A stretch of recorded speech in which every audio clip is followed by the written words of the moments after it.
शुरुआत में आपसे करना चाहता हूं, ये देश संगोल से चलेगा या फिर संविधान से चलेगा?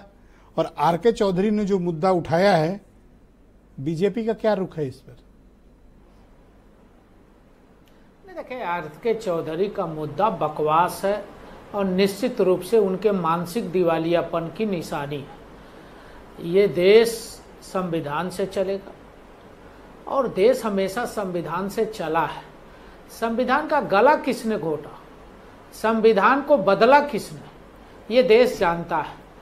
कांग्रेस और समाजवादी पार्टी जो संविधान की बात करते हैं, समय समय पर संविधान को धता बताने का काम इन दोनों पार्टियों ने किया। ब्रजेश से कांग्रेस पार्टी के जेहन में था, जिस कांग्रेस ने इमरजेंसी लगाई, जिस कांग्रेस ने 25 जून हम सब ने इमरजेंसी को याद किया काला दिवस के रूप में, जिस कांग्रेस ने इमरजेंसी लगा के अपनी ताकत को बढ़ाया, जुडिशरी की ताकत को कम किया।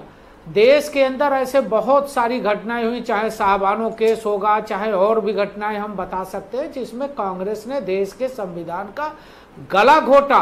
और वो कांग्रेस आज संविधान की किताब लेके राहुल गांधी शपथ लेते और ये बताते कि साहब भारतीय जनता पार्टी तो संविधान विरोधी है।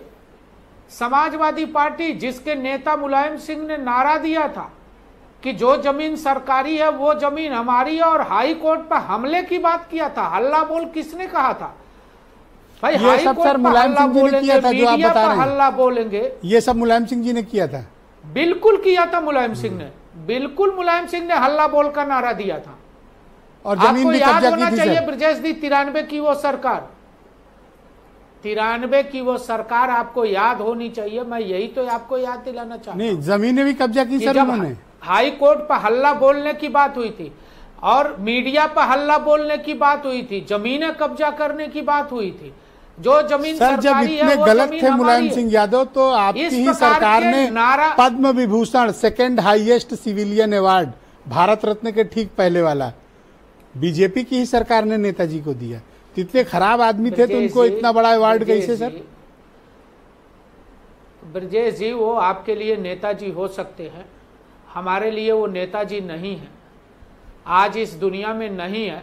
लेकिन हमारे लिए वो नेताजी नहीं है, आपके लिए नेताजी हो सकते हैं। सर पूरी बीजेपी सजदा करने से भई गई थी सर। आप कहो तो मैं वीडियो निकाल के दिखा दूं। नहीं ब्रजेश जी, संवेदना व्यक्त करना किसी के भी मरने पर, मुलायम सिंह जी रक्षा मंत्री रहे, मुलायम सिंह जी मुख्यमंत्री रहे, और हम अखिलेश यादव नहीं है।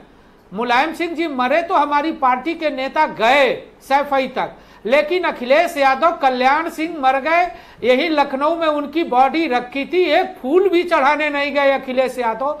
ऐसे लोगों से आप, विचित्र दशा है, संविधान की बात सोचते हैं, आपको कल्पना करते कि संविधान की रक्षा करेंगे।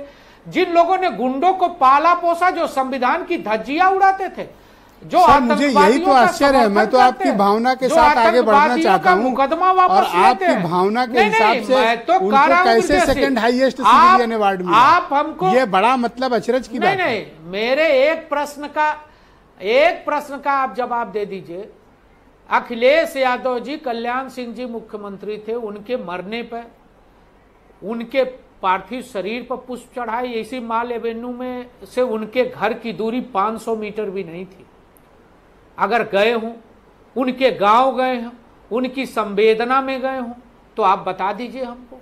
सर जिनके पास संवेदना नहीं है ब्रजेश जी, इतना बड़ा अवार्ड क्यों दिया? उनको आप संविधान का रक्षक मानते हैं, और जिसने इमरजेंसी के अंदर जेल जाने का काम, सर मैं तो बाकी के बारे में पूछ ही नहीं रहा हूँ, सिर्फ ये बता दो कि मुलायम सिंह यादव नेताजी को 77 पद्म विभूषण क्यों दिया? फिर 77 में ब्रजेश जी, पद्म विभूषण मेरे घर का नहीं है। पद्म विभूषण की किसी भी पुरस्कार के लिए एक प्रक्रिया होती है, वो मेरे घर का नहीं है कि मैं ब्रजेश देव को दे दूं और किसी और को, और मैं जो है बीरेन्द्र सिंह जी को दे दूं। आपके हाथ होता तो आप मुझे अब तक दे दिए होते। मैं ये बात तो मानता हूँ।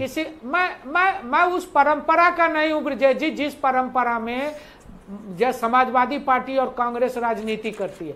भारतीय जनता पार्टी समाज का सम्मान करती है, देश के साथ डिबेट आगे बढ़ाते हैं सर, सभी वर्गों का सम्मान करती है। हम सबका साथ, सबके विकास का नारा देते हैं और हम सबके साथ काम करते हैं। बहुत शुक्रिया। मैं दीपक रंजन को इनवाइट करता हूं। सबके लिए किया। ऑलराइट, बहुत धन्यवाद सर। दीपक रंजन जी, आपकी पार्टी के अध्यक्ष